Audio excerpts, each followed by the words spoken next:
Hello everyone! Today I have a interesting topic to dive into. Today we're talking about CGI and why I have a personal hatred for the darn thing. You see, CGI is what ruins movies. The freaking thing that people use nowadays is cheap, easy, and can produce anything that the filmmaker's mind has inside, whatever that means.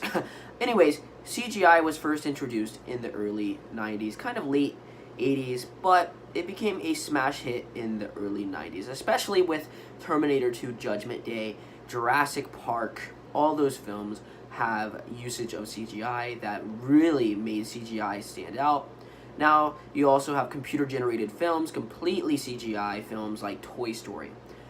These are great. I love the introduction of CGI here.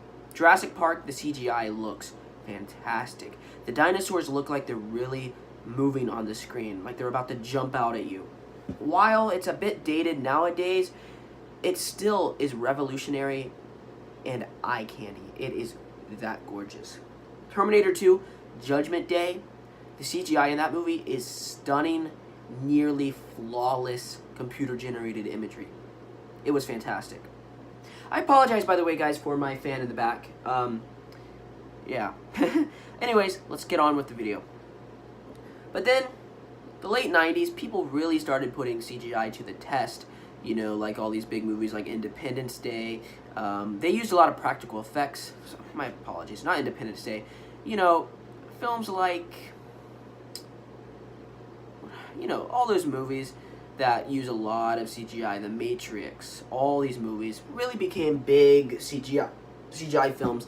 The Phantom Menace, the Star Wars prequels, all of them. CGI was gigantic. It was a big, cluttered mess. And it really took away from the filmmaking aspect. You know, the people who put their hard working sweat into these movies, where they had practical, real sets, real effects, and real drama, real hard-working sweat. Nowadays, if you want to have a man fly through the clouds, you just computer generate him. In the old days, it wasn't that simple. You had to use sets, you know, stop motion, paintings, matinee paintings.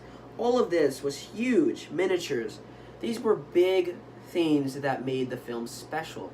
And when you go back and watch these old movies, you go, wow, this is amazing. Especially, I haven't seen the full RoboCop 2 film before, but I just watched a couple clips on YouTube. This movie looks fantastic. And whenever someone goes up to you and says, well, they can't do it with practical effects, look at RoboCop 2, RoboCop 1, and see the practical effects in that film. Look at the Terminator, see the practical effects in that film. And yes, they can do it. They can have stop motion, miniature, real set practical effects. And because that's fantastic how they put all of these people's talents together to make one masterpiece of a movie. And normally, some of the, you know, sometimes films aren't that good.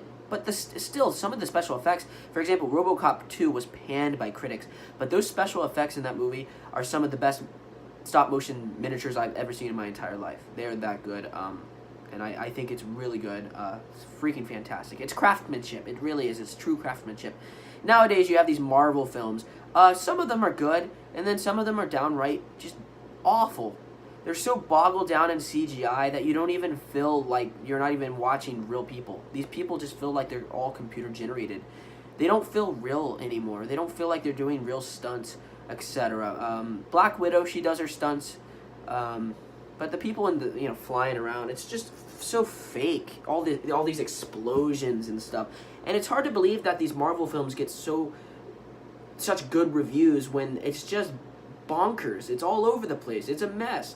Now, I will agree, I do enjoy the Marvel films because they're just fun escape films. But they shouldn't be escape films. They shouldn't be fun popcorn films. They should be more than that. And because it's a freaking Marvel movie and it has a huge fan base.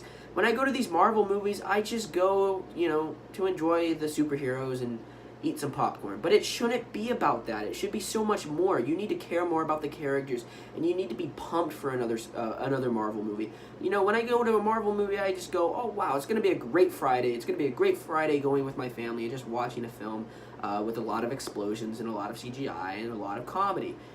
Too much. And like I said again, shouldn't be like that.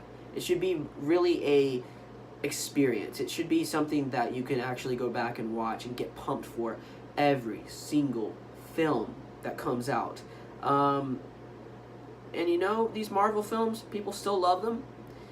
And yeah, now I want to praise Mad Max, the last one that came out. I think it was 2015. They used so many practical effects in that film that it looks stunning. I just want to congratulate those guys for doing that. I mean, it looks freaking amazing. So, stuff like that blows me away. Christopher Nolan films, awesome. Christopher Nolan uses a lot of practical effects. And then you have this cluttered mess with all these like fantasy films from Disney. Now, I love Disney. I really do. Some of these films look so computer generated that it just turns me off. The Beauty and the Beast film that came out, last year, I liked it. I loved it. It looked good. It had great characters. But sometimes the CGI got a little bit too out of hand. Alice in Wonderland, that film, oh my god. Yeah.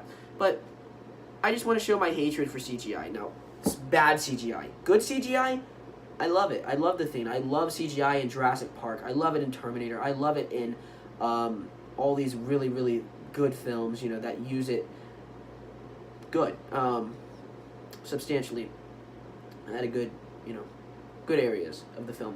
And so I just wanted to make this little video about my personal hatred for CGI, and I hope films return to practical effects, because personally these Hollywood people are getting lazy at doing their films. Now people just digitally create people from the dead. You know, the guy who played Tarkin in Rogue One was completely digitally recreated. I mean, it looked cool at the time, and now looking back at it, it's a little bit disrespectful, and I think CGI is going a little bit too far now. I think they need to tone it down. But that was my quick video, everyone. I hope you enjoyed it. Leave a like, comment down below, subscribe, do whatever the heck you want to do, and get ready for later, because I will be reviewing the new episode of Fear the Walking Dead, Season 4, Episode 9. You don't want to miss it. It will be coming out, my review of Episode 9, right after the episode tonight. Hope you enjoyed my video. Bye, everyone.